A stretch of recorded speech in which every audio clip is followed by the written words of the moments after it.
پچھلے دنوں کووڈ سے متاثر ہونے والے افراد کو جیسے ہی آکسیجن کی قلت ہوئی تو دنیا کے مختلف مقامات سے آکسیجن کے ٹینکر بھارتی مریضوں کے لیے پہنچائی گئی۔ بھارتی حکومت کو کئی ممالک کی حکومتوں نے طبی سہولیات فراہم کرنے کی پیشکش بھی کی ہے جو مرحلہ وار سطح پر بھارت پہنچ رہی ہے۔ انہی حکومتوں میں سے سعودی عرب ایک ملک ہے جو وہاں سے آکسیجن کے ٹینکر اور کچھ وینٹیلیٹر بھارت بھیجے ہیں۔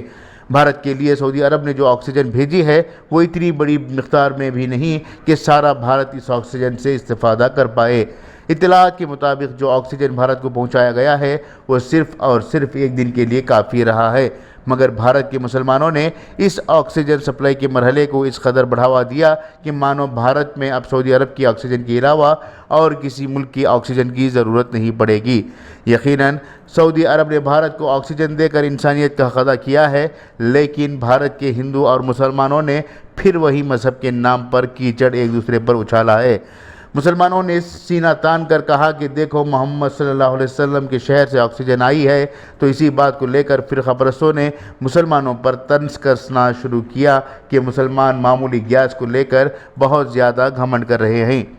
یقیناً مسلمانوں کو خوش ہونا ہی ہے کہ سعودی عرب نے بھارت کی حکومت کی طرف سے لاکھ طرح کی پریشانیوں کو مسلمانوں پر جڑنے کے باوجود بھارت کے لیے آکسیجن کی سپلائی کی ہے، لیکن اس بات کو لے کر مسلمان جذباتی ہونے کے بجائے ہوش سے کام لیتے ہیں تو یقیناً اس کا بہت بڑا فائدہ ہوگا، کیونکہ ہم جس ملک میں رہ رہے ہیں وہاں کئی طرح کے چیلنجز ہیں۔ ہر دن مسلمانوں کو کسی نہ کسی طریقے سے ہراساں و پریشان کیا جا رہا ہے۔ کبھی گائے کا نام پر موب لنچنگ کی جا رہی ہے تو کبھی محبت کی شادیوں کے نام پر نوجوانوں کا قتل ہو رہا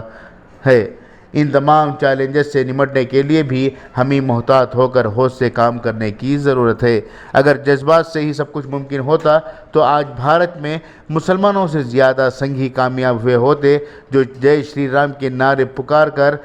پورے ملک میں اندھی تقلید کرواتے، لیکن آج بھی ہوش سے کام لینے والے ہندوؤں کی بڑی تعداد ہے اور وہ لوگ جذباتی نہ ہوتے ہوئے ہوش سے کام لے کر ملک میں سالمیت بحال رکھنے کی کوشش میں لگے ہوئے ہیں۔ یہاں یہ سوال بھی ہے کہ آخر مسلمان چند ٹینکر آکسیجن کو لے کر جذباتی کیوں ہو رہے ہیں؟ برسوں سے وہاں پیٹرول آ رہا ہے،